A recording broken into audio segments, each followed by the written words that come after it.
नमस्कार दोस्तों, वैदिक मंथन चैनल में आपका स्वागत। आइए एक डिबेट और सुनते हैं सांजनी सर का। मैं आपका ये जो चैनल है बहुत दिनों से फॉलो कर रहा हूँ। आपका वीडियोस भी देख रहा हूँ। आप बहुत अच्छे से बताते हैं सारे चीजें, हिस्ट्री, माइथोलॉजी, सारे चीजों को मिला के आप डाटा देते हैं। मेरे कुछ क्वेश्चंस थे, आप एक बार सुन लीजिए सर। जरूर हेलो। जरूर पूछिए।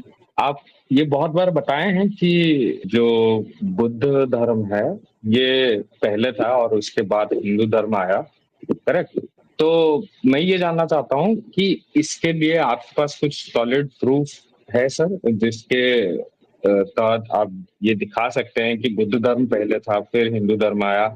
और सबसे बड़ी बात जो आप बताते हैं कि महेंद्र हड़प्पा में भी उस समय कुछ अलग धर्म थे, तो उसका कुछ पर्टिकुलर प्रूफ है, कुछ डॉक्यूमेंटेशन है, कुछ बुक में मेंशन है, या फिर ऐसा कुछ खुदाई में मिला है कि वहां पे क्या धर्म था, ताकि हम उसके बारे में कुछ जान सके।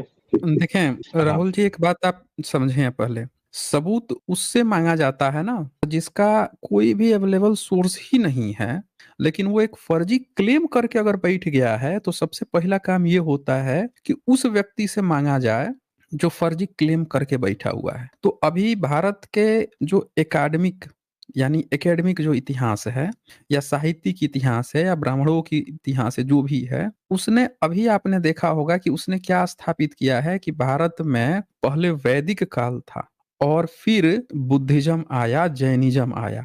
उसने यही तो एस्टेब्लिश किया है ना। क्यों जी राहुल कुमार? जी। तो कभी आपने उनसे सबूत मांगा है कि इसके आपके पास कोई सबूत हैं? बोलिए। नहीं, इसके लिए तो मुझे नहीं लगता ऐसा कोई पर्टिकुलर पिटिशन वगैरह हुआ है। तो अगर हुआ भी होगा तो मुझे शायद नॉलेज नहीं है।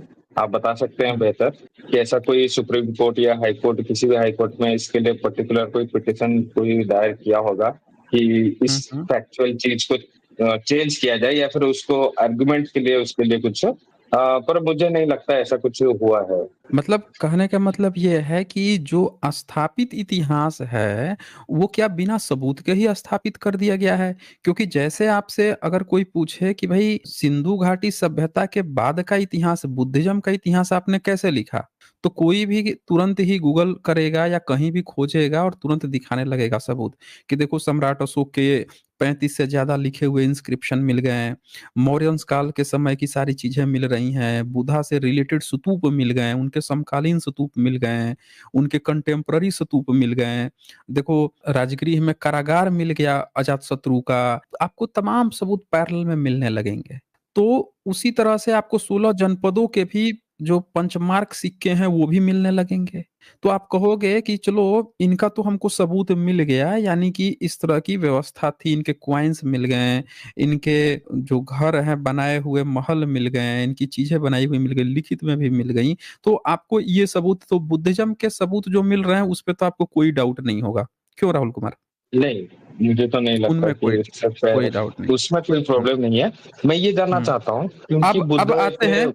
हाँ, वही हाँ, वही हम बात बताइए। कर रहे हैं। हम वही बात कर रहे हैं। अब उसके पहले हम जाते हैं कि भाई वैदिक काल जहाँ पे ये स्थापित किए हैं कि हमारा कोई हिंदू धर्म था, तो हम उस पे बात करेंगे कि उसके क्या क्या सबूत मिले हैं। तो अब आपकी नजर में है कोई ऐसा कि वैदिक काल का कोई सिक्का मिला हो, वैदिक काल का कोई पांडुलिपि मिला हो, कोई शिलालेख मिला हो, वहां के कोई महल मिले हों, किला मिले हों कि वैदिक लोग ऐसे रहते थे, वैदिक लोग ऐसे ये काम करते थे, उनका पूरा सभ्यता संस्कृति का कुछ ऐसा मिला हो पुरातात्विक सबूत?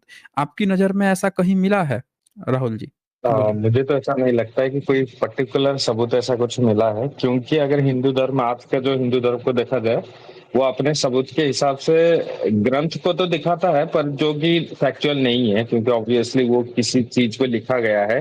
जबकि ये सही से पता है लोगों को कि पहले के जमाने में पत्थर में लिखे जाते थे, कोई पेपर या कोई भी चीजों में नहीं लिखा जाता था। तो मैं ये पूछ रहा हूँ कि उनके हिसाब से शायद यही वो प्रूफ देते हैं कि मंदिर है।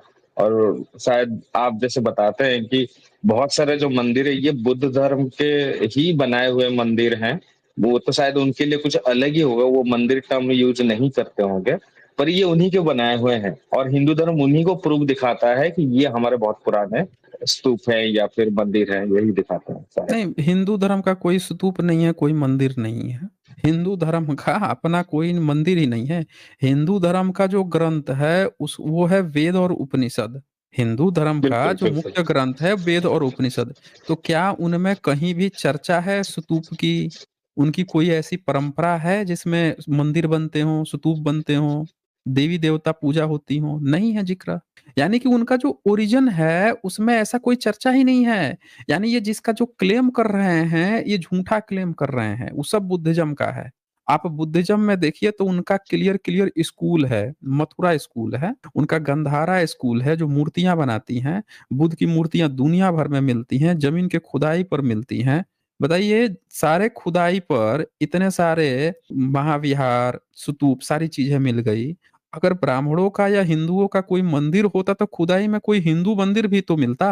आज तक आपको सुना है आपने कि कोई खुदाई से हिंदू मंदिर मिला हो, राम कृष्ण ये मिले मुझे हो? तो नहीं लगता, क्योंकि ज्यादातर जितना मैं ये सब न्यूज में आता है बीच बीच में, या हमारे इलाके में भी यहाँ पे खुदाई होता है, तो जो हिंदू धर्म के लोग दो ही भगवान के ऊपर ज्यादा फोकस करते हैं, वो विष्णु एंड शिव लिंग। तो मुझे नहीं लगता इसको छोड़ के और कुछ मिलता होगा। शायद कुछ देवियों के मूर्ति मिलते होंगे, पर यही तीनों में समेटते जाते हैं। और मैं आपका वीडियो बहुत सारा देखा हूँ, ये पता चलता है कि जो बुद्ध धर्म के जो थे बहुत सारे, उनके स्लीपिंग वाले जो पोस्टर वाले जो मूर्ति थे, उन्हीं को ही बाद में विष्णु के रूप दिखा दिए गए। और ये पता चलता भी है, जो मिलता है पुराने मूर्ति उनको देख के ही पता चल जाता है। क्योंकि एक बार कोई अगर जान लेगा, समझ लेगा कि हाँ ये बुद्ध धर्म के है, उसको दिखने लगता है वो चीज कि हाँ ये तो विष्णु हो ही नहीं सकते। जो वर्णन है विष्णु का ग्रंथ में, वैसा तो वो है ही नहीं, अलग है थोड़ा सा। सेम शिव जी के साथ और सेम जो कोई भी देवी देवता है, जो देवी हैं, जो मिलता है मूर्ति, उनके साथ भी यही है। Right sir? बिल्कुल सही। हेलो। अब बात आती है कि जहां पे ये वर्णन करते हैं वो मौर्यंस काल के बाद से धीरे धीरे उसमें अपना इतिहास खोजते हैं। जैसे मुस्लिम जो हैं वो क्या कहते हैं, मुस्लिम तो मोहम्मद के पहले भी मुस्लिम लोग तो रहे ही होंगे। अब उनको कहा जाएगा कि भाई आप भले मुस्लिम बन गए 6ठी सदी में, लेकिन आप बताइए कि आपके पुरखे तो उससे पहले थे ना, आपका कौन सा धर्म था? तो अब उनको झूठ बोलना पड़ता है। झूठ क्या बोलना पड़ता है कि इस्लाम ही ना बहुत पहले से था, इब्राहिम के समय से। समझ रहे हैं? वो ये नहीं कहेंगे कि हम सब जो हैं धर्म परिवर्तन किए हैं 6ठी सदी में, हमारा बहुत पुराना इतिहास है, हम पहले किसी और धर्म में थे, हमारे पुरखे जो है मूर्ति वूर्ति रखते थे, ये करते थे। अब वो क्या करता है, उनका जो पुरोहित होगा, उनका जो स्कॉलर होगा, कि कहेगा कि अब ये दूसरे धर्म की बात आएगी तो कहीं घर वापसी की अभियान ना चला ले, तो चलो ना हम झूठ फैलाते हैं, ये कहते हैं कि इस्लाम ही इब्राहिम के समय से आ रहा था। तो उसी तरह से यहाँ भी एक झूठ फैलाया गया है कि जब से हिंदू बने हैं, तो कह दो इतिहास में भी हिंदू ही थे सब। इतिहास में भी कह दो, अरे हिंदू आपको मुस्लिम ने कहा, मुस्लिम के समय आप हिंदू बने हो। और यहाँ पे रिकॉर्डेड इतिहास है कि भारत के मंदिर को ब्राह्मणों ने तोड़वाया है, मोहम्मद बिन कासिम, चचनामा में। ये हमने दिखाया भी है और उस पर वीडियो भी रिलीज करूंगा 1-2 दिन में साइंस जर्नी पे। तो वो जो है ये सारा रिकॉर्डेड है। दूसरी बात कि 7वीं सदी तक भी जब चचनामा आता है तब भी वो कहता है कि हिंदू नाम का कोई धर्म ही नहीं था। वहां पे बुद्धिज्म ही बुद्धिज्म तब भी दिख रहा है। जिसको ब्राह्मण कहा जा रहा है वो सब भी बुद्धिज्म ही पालन कर रहे हैं, उनका अपना कोई सेपरेट धर्म तक नहीं है। जिस भाषा की वो बात कर रहे हैं संस्कृत, वो यहाँ के आम जनमानस को वो भाषा तक नहीं आती। जिस लिपि की बात कर रहे हैं उस लिपि को आज का ब्राह्मण जानता भी नहीं है, उस समय की लिपि को, वो लिपि बुद्धिज्म की थी। तो कुल मिला के जब लिखावट की बात आती है, सबूतों की बात आती है, तो वो पहले बुद्धिज्म का है। और जो अपने को हिंदू कह रहे हैं वो ये कहने में शर्म आ रहा है कि हम भी पहले बुद्धिस्ट थे, ये सब चीजें मानते थे, जब हिंदू बने तब भी हम इसी चीज को मान रहे हैं, बस नाम ना थोड़ा बदल लिए हैं, अब ब्राह्मणों के अगुवाई में काम कर रहे हैं। बस इस शर्म के कारण ये कंफ्यूजन है। अब जरा सोचिए, वैदिक काल पे जरा गौर कीजिए। वैदिक काल का कोई सबूत नहीं है, लेकिन वैदिक काल से पहले सिंधु घाटी सभ्यता के तो सारे सबूत हैं। उनकी तो सारी चीजें मिल रही हैं कि नहीं मिल रही हैं? तालाब मिल रहे हैं, बिल्डिंग मिल रहे हैं, कपड़े लत्ते, हर चीज तो मिल रही है ना? बिल्कुल बिल्कुल। पर वहां पे सर क्या, क्योंकि जो सिंधु घाटी सभ्यता है ये बुद्ध से बहुत पहले का है, तो वहां पे एग्जैक्टली क्या धर्म था या क्या रिलीजन वो लोग क्या फॉलो करते भी थे, इसका कोई आज तक कुछ पुख्ता सबूत मिला है सर? देखिए, जो सिंधु घाटी सभ्यता है, अगर आप ध्यान से देखेंगे तो आपको पता चलेगा कि वो जो 28वें बुद्ध हैं, 28 जो बुद्ध हैं, उनके जो भी शिल्प कलाएं हैं उसी से रिलेटेड हैं सारी चीजें। जैसे स्वास्तिक को आप लीजिए, तो स्वास्तिक बुद्ध के छाती पर मिलता है, बुद्ध के पैर पे मिलता है स्वास्तिक, और वो सिंधु घाटी सभ्यता में मिलता है। लेकिन इनका जो वैदिक काल बोल रहे हैं उसमें कहीं स्वास्तिक का नामो निशान नहीं है। मतलब जो भी सिंधु घाटी सभ्यता में बैल इस्तेमाल होता है, और वही चीज आप देखें तो वो इस्तेमाल होती है बुद्धिज्म में। आप अशोक स्तंभ जो, में, अशोक स्तंभ में हाँ, भी अशोक है, स्तंभ में बैल भी है। इस्तेमाल होता है, हाथी वहां पे मिलता है, वो भी बुद्धिज्म में। मतलब अगर सिंधु घाटी सभ्यता के प्रतीक चिन्ह को आप देखेंगे तो आपको ऐसा लगेगा कि सिंधु घाटी सभ्यता ही बुद्धिज्म की सभ्यता में अपने किसी न किसी, जैसे 28 बुद्ध हैं तो वो बुद्ध की पीढ़ी से चली हुई चली आ रही थी, सारी चीजें मैच करती।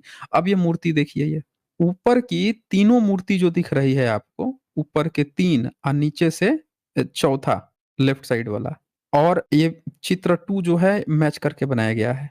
तो आखिरी छठा वाला मूर्ति जो है, इसको छोड़ के बाकी के ये जो हैं आपके सिंधु घाटी सभ्यता के हैं। अब ये जरा सोचिए, यही चीज तो बुद्धिज्म में भी पाया गया है ना, बैठने का तरीका, स्पर्श कला, आप देख लीजिए खुद से। जी जी। तो ये तो कहने, मैं ये बताना चाहूंगा, मैं एक्चुअली जो हम यहाँ पे रहते हैं, हम भुवनेश्वर में रहते हैं, उड़ीसा के भुवनेश्वर में। हम्म, तो यहाँ पे आपको पता नहीं, शायद पता होगा कि नहीं, यहाँ पे भुवनेश्वर को उड़ीसा का टेम्पल सिटी बोला जाता है, करेक्ट। तो यहाँ पे बहुत सारे टेम्पल हैं, खास करके जो स्पेसिफाइड है, मतलब ज्यादा जो टेम्पल हैं वो शिव जी के हैं। और आपका बहुत सारे वीडियो देखने के बाद मुझे इच्छा हुआ कि मैं एक बार जाके प्रैक्टिकली देखूं क्या ये सच है। क्योंकि अगर बुद्धिज्म के होंगे तो कुछ ना कुछ तो बुद्धिज्म के मूर्ति उधर होंगे ही होंगे। तो मैं जब गया, मैं पहले गया केदार गौरी मंदिर, आपको शायद मिल जाएगा, बहुत पुराना मंदिर है। और वहां पे मंदिर के अंदर तो शिव जी का लिंग ही है, उनको आज हिंदू धर्म ही पूजा पाठ किया जा रहा है। पर मंदिर के चारों तरफ बुद्ध जी का जो सर है, सिर्फ सर का बहुत सारा मूर्ति है पूरा मंदिर के चारों तरफ। और सेम चीज मैं बताना चाहूंगा, एक यहाँ पे एक बहुत पुराना मंदिर है, राजा रानी मंदिर।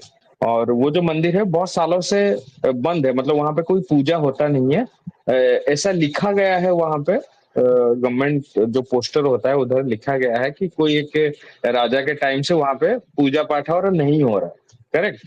पर वहां पे जो एंट्री डोर है, वो डोर के ऊपर बुद्धिज्म का ही मूर्ति है, बुद्ध का मूर्ति है। वो पूरा ये जो आप फोटो दिखा रहे हैं ना, नीचे जो कॉर्नर वाले जो फोटो है, राइट साइड नीचे, वही मूर्ति, वही पोस्टर में मूर्ति है। और मैंने, ये तो क्लियर ही है कि बुद्ध जो थे वो एक रियल पर्सन थे, वो के अवतार नहीं थे, कोई ऐसा मतलब कहानी के किरदार नहीं है राम या श्री कृष्ण जैसे, वो एक रियल पर्सन है। उसको हिंदू धर्म में, अगर वो हिंदू थे भी, ऐसा जो कहते हैं बहुत सारे लोग, वो ऐसा हो ही नहीं सकता कि बुद्ध धर्म एक अलग धर्म का आदमी का मूर्ति जो है वो अपने मंदिर में लगा दे और अपने मंदिर के चारों तरफ लगा दे, उसके एंट्री गेट में लगा दे, ऐसा हो ही नहीं सकता। तो आप जो ये बता रहे हैं ये तो बिल्कुल क्लियर है इस चीज में। और यही नहीं, आप जो भारत में यूनिवर्सिटी चलती थी पढ़ने लिखने के लिए, यहाँ पे जो आते थे सब, वो सब भी तो लिख के गए हैं ना कौन किसका है। वो झूठ थोड़े बोलेंगे भाई, वो तो स्कॉलर्स हैं, 15-15 साल दुनिया की सबसे बढ़िया यूनिवर्सिटी में पढ़े हैं। ये देखिए, ये इत्सिंग का नोट्स है, लिख रहा है कि भारत के जितने बड़े बड़े विहार हैं उनकी पाकशाला में, उसके पार्श्व पर अथवा उसारे के सम्मुख लकड़ी लकड़ी से खुदी हुई एक देवता की 2-3 फीट ऊंची मूर्ति होती है। उसके हाथ में सोने की एक थैली होती है, उसका मुखमंडल काला हो जाता है और वह देवता महाकाल कहलाता है। प्राचीन ऐतिह्य है कि यह महेश्वर के प्राणियों में से था, वही महेश्वर जिसको शिव कहा जा रहा है, महादेव कहा जा रहा है, में से था। वह स्वभाव तो 3 रत्नों बुद्ध धम्म संघ से प्रेम, अभिपत्ति में 5 परिषदों यानी कि भिक्षु भिक्षुणी शिक्षा माड़ा श्रमणेर श्रमणेरी इनकी रक्षा करता है। तो ये तो खुद बताया जा रहा है कि जो महेश्वर है, जिसको आज ये शिव बना के अलग से अपना रिप्रेजेंट कर रहे हैं, टुकड़े टुकड़े गैंग है ना ये सब। बुद्धिज्म की जितनी बोधिसत्व, जितनी जितनी मूर्तियां थी, सबका टुकड़ा टुकड़ा गैंग बना के अलग अलग देवी देवता बना के पूजा कर रहे हैं, सब सब बुद्धिज्म का है ना ये। और ये सारे महाविहारों में ये रहता था। तो ये तो सबूत है कि ये सारी चीजें बुद्धिज्म की है। आज आपको क्या कहेगा, इसी को दिखा के कहानी कर देगा हमारे शिव जी हैं अलग हैं, हमारा एक अलग धर्म था। ये 7वीं सदी की घटना है ना, ये बुद्धिज्म का है। इन्होंने सैविज्म के नाम पे 9वीं 10वीं सदी के बाद से अपना एक अखाड़ा शुरू किया था। 10वीं सदी में एक सतनामी अखाड़ा बनाया था इन्होंने, और बुद्धिज्म के जितने जो महाविहार थे सब पे कब्जा करना शुरू किया था। तो ये कब्जा की कहानी है कि इस जगह पे मेरा कब्जा, उस जगह पे मेरा कब्जा। तो है तो सब बुद्धिज्म के ही अंदर में ना। बुद्धिज्म के अवलोकितेश्वर बुद्ध को कोई विष्णु कह के या बाद में कब्जा करके अपना एक अलग ब्रांच ही खोल के बैठ गया, ला भाई हम करेंगे ये। तो ये कहानी है ना इनकी। तो अब आप इसी से देख लीजिए कि सिंधु घाटी सभ्यता की सारी चीजें बुद्धिज्म से मैच कर रही है। सिंधु घाटी की सब चीज मिल गया तो बुद्धिज्म से रिलेटेड। इनके अगर बुद्ध से पहले इनका हिंदू धर्म का कोई सबूत क्यों नहीं मिल रहा है? अगर इनका पुराना है या इनका पैरेलल में कुछ भी था तो एक सिंगल सबूत तो मिलता। तो इनके पास क्या है, आप देखिएगा, इनके ध्यान से एविडेंस देखिएगा। हमेशा ये वो बातें करेंगे जो बातें किसी पे भी कोई भी लाके थोप सकता है, जिसका कोई मतलब नहीं होगा। जैसे ये क्या कहेंगे, भाषा विज्ञान। अबे तो भाषा विज्ञान की अगर बात करते हो तो ये बताओ, लिखित सबूत होना चाहिए ना भाषा समझने के लिए, इंस्क्रिप्शन मिलना चाहिए। तो संस्कृत का क्या इंस्क्रिप्शन बुद्ध से पहले का मिला है? नहीं। तो जब मिला ही नहीं तो तुम काहे जबरदस्ती गपोड़ रहे हो कि तुम्हारा वेद था पहले? आप इसी से सोचिए। जब भाषा विज्ञान की बात कर रहे हो और उसका आपके पास कोई सबूत ही नहीं है लिखित का, तो काहे की भाषा विज्ञान? तो ये हमेशा आप देखिएगा, जब भी ये अपने वैदिक काल को जो स्थापित किए हैं या बुद्ध से पहले अपना धर्म के स्थापित किए हैं, उसके जो पॉइंट्स ये मेंशन करने की कोशिश किए हैं वो इतने वीक हैं, इतने कमजोर हैं, उनमें इतने लूप होल हैं कि वो छोटा सा बच्चा भी उसको उठा के कचरे में फेंक देगा। तभी तो हम कहते हैं ना कि इनके इतिहास पर कतई बिलीव मत करें। और जो पढ़ा लिखा व्यक्ति ऐसे फर्जी इतिहास लिखा है वो प्रजातियां ही धूर्त हैं, फिर उनके मन में धूर्तता है, सच नहीं है। फिर ये बात है ना यहाँ पे। ठीक है राहुल जी। एक एक सवाल सर और था। जैसे आप रामायण की बात करते हैं तो हमारे गवर्नमेंट के पास या हमारे इंडिया में कितना पुराना ये मिला है प्रूफ जो कि लिखा गया गवर्नमेंट को रामायण, वाल्मीकि रामायण के बारे में? सबसे पुराना इनका जो एविडेंस है वो बंगाली रामायण मिला है 15वीं सदी का। वो भी डीसी सरकार ने उसका मेंशन किया है। लेकिन जो वाल्मीकि रामायण है उसको अगर आप ध्यान से देखेंगे तो उसमें बुद्धिज्म का पुटअप है। उसमें का जो रावण है ना वो बुद्धिस्ट है। मतलब जो रामायण का एविडेंस इनका सबसे पुराना मिला है, ये बंगाली रामायण की कभी बात नहीं करते। नहीं तो उसमें आ जाएगा सीता जी उस पे सोई हुई थी और जो पंखा झल रही थी उस पर रावण की कल्पना थी, राम जी गुस्सा गए हैं, रावण की कल्पना भगा दिए। ये सब बातें लिखी हुई है ना, अब ये सब थोड़े दिखाएंगे ये। तो आज तक ये देखें, बुद्धिज्म हमेशा अपने एविडेंस ऐसे पेश करता है, यहाँ खुदाई हुई, यहाँ से मूर्ति मिली, ये 20वीं सदी की है, इस सदी की है। और ब्रह्मनिज्म आज तक कभी भी आपने सुना है कि उसकी खुदाई हुई, उसके वेद का कोई राजा मिला, उसके वेद का कोई ऋषि मिला, उसके रामायण महाभारत का कौन ये राजा मिल गया, उसका ये सबूत मिला, ऑथेंटिक सबूत मिला? आज तक नहीं मिला। मिलेगा सब इधर के गुप्त काल के पाल वंश के पिताजी खोजेंगे 17 लाख साल पहले, 5,000 साल पहले।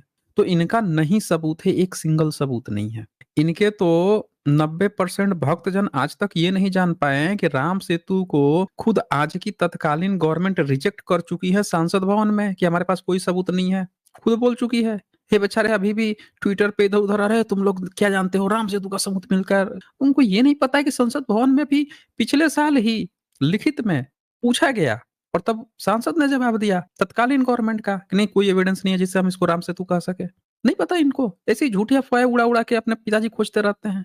तो ये चीजें हैं यहाँ पे।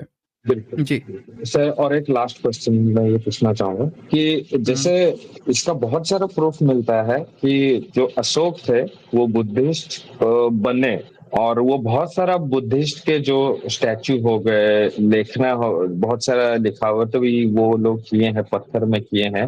यहीं पे मैं जहाँ पे रहता हूँ यहीं पे ही उनका युद्ध हुआ था, आपको पता होगा, यहीं भुवनेश्वर में ही हुआ था जहाँ पे धौली बना है। और पूरा भुवनेश्वर में मैं तो बताना चाहूंगा, जो भी भुवनेश्वर के लोग या उड़ीसा के लोग ये सुनते होंगे, वो पहले जो मैं पहले ही बताया था कि मंदिर में ये सब है, वो जाके देखें। और ये भी बताना चाहूंगा कि यहाँ पे सब पुराना बोलते हैं मंदिर को, पर सबसे पुराना वही है जो जहाँ पे युद्ध हुआ था, वहां पे के पत्थर है जहाँ पे अशोक जी ने खुद लिखवाया था वहां पे बहुत सारी चीजें, वो सबसे पुराना है भुवनेश्वर में। करेक्ट। तो मैं ये जानना चाहूंगा, अशोक से पहले उनके जो वंशज थे, क्या वो भी बुद्धिस्ट थे? हाँ जी, सम्राट अशोक से पहले सभी लोग बुद्धिस्ट ही थे, पूर्व बुद्धों को मानते थे सभी लोग। और इसके एविडेंस मिलते हैं। इवन बुद्ध के जो भाई थे ना, बुद्ध के जो भाई थे देवदत्त, वो भी, अब बुद्ध के घर वाले भी, वो भी पूर्व बुद्धों को मानते थे। इसके भी सबूत मिले हैं। तो इसमें एक यात्री थे, फाहियान, आए थे 399 एडी में भारत में। तब उन्होंने इसका जिक्र किया है कि भारत में अभी भी बुद्ध के साथ साथ 3 पूर्व बुद्धों की बात मानते हैं। गंधार में उन्होंने कहा था कि दीपंकर बुद्ध जो चौथे बुद्ध हैं, उनकी भी उपासना तब तक भी की जाती थी। ये आप देख सकते हैं। ये फाहियान है और 399 एडी में भारत में आए थे। अपनी आंखों से इन्होंने देखा था, और क्या देखा था इन्होंने वो लिख भी दिया। माफी चाहता हूँ सर, आपको रोक रहा हूँ, पर हाँ। इसके साथ आप एक क्वेश्चन ऐड कर लीजिए बस। जैसे हम्म। कि अशोक का बहुत सारा चीजें मिलते हैं, खोदने पे भी मिलते हैं, और उनका बहुत सारा चीजें हैं जिसको खोदा नहीं गया, वो वैसे ही वैसे है। क्या उनके पूर्वज के भी कुछ ऐसा खुदाई हुआ है जो मिला है, जिससे ये पता चलता हो कि वो किस धर्म के थे? या फिर उनका ऐसा कोई स्तंभ या कोई ऐसा वो लोग लिखाए थे पत्थर में, ऐसा कुछ मिलता है सर? देखें, एक्चुअल में हुआ क्या है कि सम्राट अशोक से पहले के जितने राजा थे, उन लोगों का ना माइंड इस पे गया ही नहीं कभी। सम्राट अशोक का इस पर क्यों गया? क्योंकि इन्होंने जो कलिंगा वार लड़ाई किया, और इस लड़ाई के बाद से उनके मन में धर्म के प्रचार प्रसार की बात आई, और उनको लगा कि हमको ये तरीका जो है थोड़ा बदलना चाहिए। और उन्होंने बौद्ध भिक्षुओं से जब बातचीत की बहुत सारी, तब उनको समझ में आया कि हमारा मूल एम तो लोगों को कंट्रोल करना है।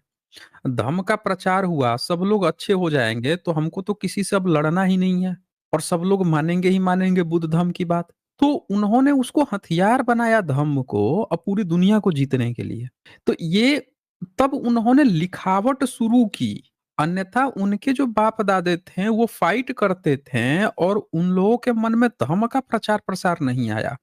चलो, हमारी कुल देवी है, हम मानते हैं, उनकी कुल देवी है, वो मानते हैं, उनका वो है, वो अपना मानते हैं, सब अपना अपना मान रहे थे। इन्होंने उसको एक टूल की तरह इस्तेमाल किया। इनका जो हृदय वहां पे पिघलता है, इसीलिए इन्होंने लिखावट शुरू की।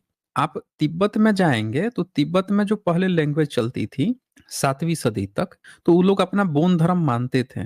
लेकिन 7वीं सदी में जब पद्म संभावा वहां जाते हैं, तो उन्होंने जब बुद्धिज्म से उन लोगों का इंटरेक्शन हुआ, वहां के राजा का, और उसने जब देखा, तो उसने ना विशेषज्ञों को बैठा के लिपि बनवाई स्पेशल, कि हमको ना बुद्ध धर्म की सारी किताबें अपने यहाँ की लिपि में लिखवानी है, छपवानी है। एक नया लिपि बनवाया, तिब्बती लिपि, और उसमें सारा किताब छपवाने लगा। तो आप देखें, उसके पहले भी वो सब मानते थे, लेकिन उसने यहाँ पे डिजाइन क्यों किया? क्योंकि उसने उस चीज का प्रचार प्रसार, उसको प्रिजर्व करना चाह रहा था। तो जब भी कोई प्रिजर्व करना चाहता है, तब वो क्या करता है, उस पर विशेष ध्यान देता है। तो क्या तिब्बत के अगल बगल बुद्ध धर्म नहीं था? बुद्ध धर्म तो ईसा से भी पहले चाइना जा चुका था, जापान और कोरिया पता नहीं कहाँ कहाँ जा चुका था। तिब्बत में 7वीं सदी में लिपि बनाई गई। तो अब कोई कहे कि 7वीं सदी में ही तिब्बत में गया है, तो ये बड़ा आश्चर्यजनक लगता है कि भाई, सब जगह पहुंच चुका था, तिब्बत इतना नजदीक है, उसी के नजदीक सबसे बाद में गया। तो हमें ये समझना पड़ेगा कि सम्राट अशोक ने धर्म के प्रचार प्रसार के लिए ये सारी चीजें ईजाद की, इसीलिए उनके पुरखों के उस तरह के ट्रेस नहीं मिलते। हालांकि इस बात के जरूर ट्रेस मिलते हैं सम्राट अशोक के एक इंस्क्रिप्शन में, जहां वो बोलते हैं कि पहले से स्तूप बना हुआ है, मैं इसको ना दुगुना बड़ा करवा रहा हूं। यानी कि उनके पहले के जो शासक थे, वो भी स्तूप बनवाते थे, इन्होंने उसको डबल किया। इसके ट्रेस मिल जाते हैं उनके अपने इंस्क्रिप्शन में। जी। जी, धन्यवाद। अच्छा सर, एक क्वेश्चन और। सर, जैसे कि आप ये बहुत बार वीडियो में बता भी चुके हैं कि जो SC ST कैटेगरी के लोग होते हैं, वो पहले बुद्धिस्ट थे, करेक्ट? तो उनका ट्रांजिशन किस तरीके से, ये पॉसिबल कैसे हो सकता है कि एक, क्योंकि बुद्धिस्ट जो थे शायद वो लोग पढ़ते भी थे, वो लोग एजुकेटेड भी हुए रहेंगे, ऐसा प्रूव भी है क्योंकि नालंदा वगैरह वहां पे था। पर उन लोग का ऐसा कैसे ट्रांजिशन हो गया, कुछ सालों के अंदर कि वो लोग एक अलग धर्म को मानने लगे, क्योंकि ऐसा पॉसिबल नहीं है, ये तो कोई बोल भी नहीं सकता। क्योंकि मैं अगर आपको अभी का जो हमारा पॉलिटिक्स चल रहा है, सिर्फ 10-12 साल में पहले का इंडिया देखा जाए, 10-12 साल अभी का इंडिया देखा जाए, इसी में ही बहुत फर्क है।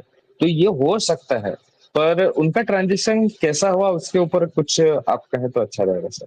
देखें, भारत में जो SC ST तबका है उसका अपना कोई धर्म अंग्रेजों के समय तक नहीं था।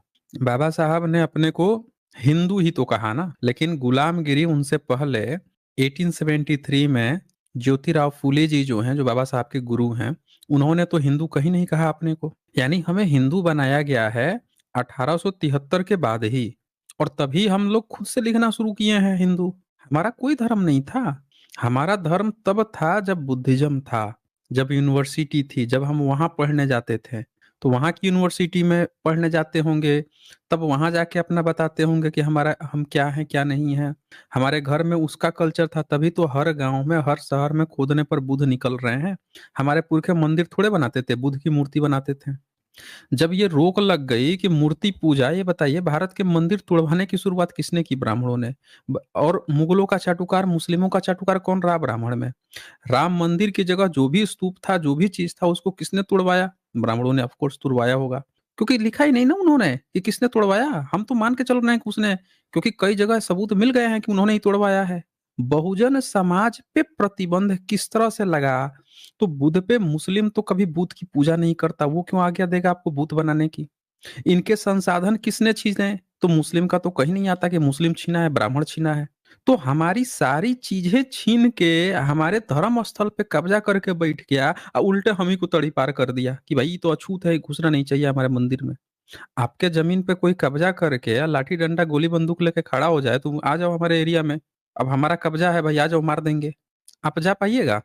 बोलिए राहुल जी। बिल्कुल बिल्कुल।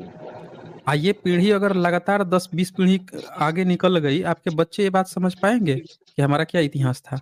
बिल्कुल नहीं, क्योंकि ये नहीं तो जान। अभी भी दिख रहा है। क्योंकि अगर वाल्मीकि आप अभी समाज, के जो, अब हाँ आज हाँ के बताइए समय सर। में वाल्मीकि समाज एक एग्जाम्पल है। वाल्मीकि समाज अपने को वाल्मीकि से जोड़ने लगा है। पिछले 60-70-80 साल का ही आप देख लीजिए ना, जिन वाल्मीकि से कोई कनेक्शन ही नहीं है। 100 साल पहले वाल्मीकि नाम से कोई कनेक्शन नहीं था, वो समाज आज वाल्मीकि से अपने को जोड़ने लग गया 100 साल के अंदर। तो आप इसी से सोचिए कि भूलने में कितना देर लगा होगा। 2-4 पीढ़ी बस। अरे आज के डेट में बच्चे नहीं जानते कि हमारे परदादा जो हैं वो क्या सोचते थे, क्या करते थे, क्या नहीं। हम तो बाबा साहब की किताब पढ़ते हैं, तब पता चलता है कि बाबा साहब के समय में वाल्मीकि समाज एक कोई और को कहा जाता था, कुल या किसी को कहा जाता था। आज के समय में भंगी समाज भी अपने को वाल्मीकि बता रहा है। तो चेंज होने में देर थोड़ी लगती है। सरनेम आप देखिए, मुस्लिम शासन काल में एक भी सरनेम पांडे, दुबे, चौबे, दीक्षित, इस तरह के कोई सरनेम आपको याद है कहीं पे? राहुल कुमार, तो आप बता दीजिए आप हमें। ब्राह्मणों का सरनेम जो आज लगा के घूम रहे हैं। मुस्लिम शासन काल में एक भी, ब्लेज प्लेज आपको याद है? एक भी ब्राह्मण का नाम जो नहीं सरनेम नहीं। मिलेगा ही नहीं ना। तुलसी नाम मिलेगा आपको, उस समय जितने ब्राह्मणों के नाम मिलेंगे, गानी हारता मिलेगा, एक भी नाम नहीं मिलेगा जिसका दुबे चौबे। आप सोचिए, पिछले 400 साल के अंदर ब्राह्मणों ने अपना सरनेम ईजाद किया है, अपना गोत्र बनाया है। ये फर्जी कहानियां चल रही हैं भारत में कि इनका कोई अपना इतिहास था, अपना धर्म था। अरे जिनने अपने अपने वो काल्पनिक जो गोत्र हैं, जो सरनेम है उनके नाम पर, वो पिछले 200-300 साल में बनाया हुआ हो, वो लोग हम लोगों को बता रहे हैं कि उनका धर्म पूरा ना था। राहुल जी, आप खुद सोचिए इस बात को जी। सर, आज का टॉपिक अग्रवाल कौन थे? जी। सब बुद्धिस्ट ये मिल रही हाँ है हाँ यहाँ पे। और आज हाँ कौन? हाँ। अग्रवाल को ही देख क्या लीजिए, सर? सबसे स्ट्रॉन्ग कम्युनिटी है। वो बुद्धिस्ट थे इतिहास में, उनका इतिहास देखे कैसे जोड़ के रामायण महाभारत से जोड़ा जा रहा है।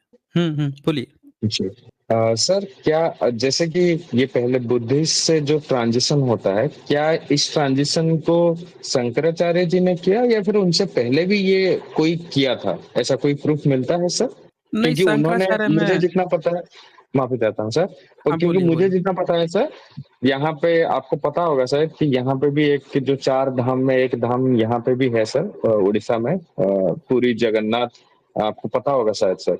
तो वहां पे भी मैं बहुत यहाँ के जो किताब है यहाँ पे लिखा भी गया है, और बहुत सारे लोग बताते भी हैं, जो मंदिर के लोग हैं वो भी खुद बताते हैं, क्योंकि जो प्रोसेस है जगन्नाथ जी का, जो कैसे पूजा होगा, क्या रीति है, किस तरीके से होगा, ये उन्होंने ही क्रिएट किया था। और उन्होंने ही यहाँ पे एक मठ बनाया है, मतलब उनके चार धाम में मठ है, तो उनका यहाँ पे भी एक मठ है, और उन्हीं के रीति रिवाज के हिसाब से ही वो जो प्रोसेस बनाया था आज तक पूजा किया जा रहा है। तो क्या उनसे पहले कोई ऐसा पर्सन है जो ये ट्रांजिशन किया हुआ था, या वही केस है? देखें, सबसे पहली बात तो ये कि जिस आप जगन्नाथ का नाम ले रहे हैं, वो खुद ही बुद्धिस्ट जगह है, बुद्धिस्ट प्लेस है, सारा चीज उसमें बुद्धिज्म का है। उड़ीसा के बारे में 17वीं सदी तक बुद्धिज्म का वहां पे प्रभाव था। अंग्रेजों के समय में जब पोल खुलने लगी तब ब्राह्मणों ने सब पर कब्जा किया है। आपको पता होना चाहिए, आज जितने मंदिर पे ब्राह्मणों ने कब्जा किया है, मुस्लिम शासन काल में उनको इन सारे मंदिरों पे कब्जा नहीं था, सब वीरान पड़े हुए थे। सिर्फ कुछ ही ऐसे मंदिर थे जहां पे ब्राह्मणों का कब्जा था, बाकी सब वीरान पड़े थे। अंग्रेजों ने खोजना शुरू किया, जैसे जैसे वो खोज करते गए और खोज में जैसे जैसे मिलता गया, ब्राह्मण तुरंत जाके कब्जा कर लिया। बाकी आप देख लीजिए, अभी ये हालात थी, ट्रेनों में आप जाइए, ये हालात थी। जो गरीब मजदूर तबके के लोग हैं, सीट खाली रहेगा, सीट पर नहीं बैठेगा, नीचे जमीन पर बैठ जाएगा, ये हालात थी। अब बताइए कि आप इस कदर, वो लोग अपनी ही जमीन देख रहे हैं कि मंदिर है, सब चीजें, कब्जा करना नहीं जानते थे। ब्राह्मण जाके हर जगह कब्जा किया अंग्रेजों के समय में बैठ के, इतनी स्थिति दर बदर डाउनग्रेड कर दिया है। तो ये जो ट्रांजिशन की आप बात कर रहे हैं ना, ऐसा कोई भी ट्रांजिशन इस तरह का नहीं हुआ है। ये सब पिछले 200 साल में, 250 साल में कब्जे की बात आई है। चूंकि मुस्लिम के साथ ब्राह्मणिज्म का अच्छा गठजोड़ हो गया, तो पावरफुल हो गया, बाकी लोग अंत्यज बनाए गए, इनकी संसाधन पे कब्जा। अब राजा है, गया भाई, ला भाई दे दे, जमीन हमारी है, हम हो गया, खदेड़ के भगा देंगे। सब कब्जा किए हैं, सब पूरा कब्जा की लड़ाई है और कुछ भी नहीं है। कब्जा करना, मार देना, किसी को पकड़ के इतनी बुरी मौत दे देना कि बाद वाले डर जाएं, यही सारी चीजें हुई हैं। और सर तो शंकराचार्य, उनके बारे में और आप क्या शंकराचार्य की कहेंगे? जो आप बात कर रहे हैं, शंकराचार्य की, उसकी भी मैं बता देता हूँ। शंकराचार्य में इतना दम नहीं था कि वो ऐसा कुछ कर पाता, ठीक है ना। शंकराचार्य में इतना दम नहीं था। वैसे हजारों शंकराचार्य आते ना, तो भी बुद्धिज्म का एक बाल का बांका नहीं उखाड़ पाएंगे। शंकराचार्य के बस का कुछ नहीं था। शंकराचार्य को बस इन लोगों ने क्रेडिट दिया है 14वीं 15वीं सदी में, जब इनको भी समझ में नहीं आया कि भारत से बुद्धिज्म कैसे विलुप्त हो रहा है, तो इन्होंने क्या किया, अपना सैविज्म शंकराचार्य के नाम पर, उसके जो बच्चे थे, उनके जो अनुयायी थे, उन्होंने उसी को उठा के सारा क्रेडिट देना शुरू कर दिया। अरे हमारे बहुत वो थे, बुद्धिज्म से ये हरा दिए थे, वो कर दिए थे।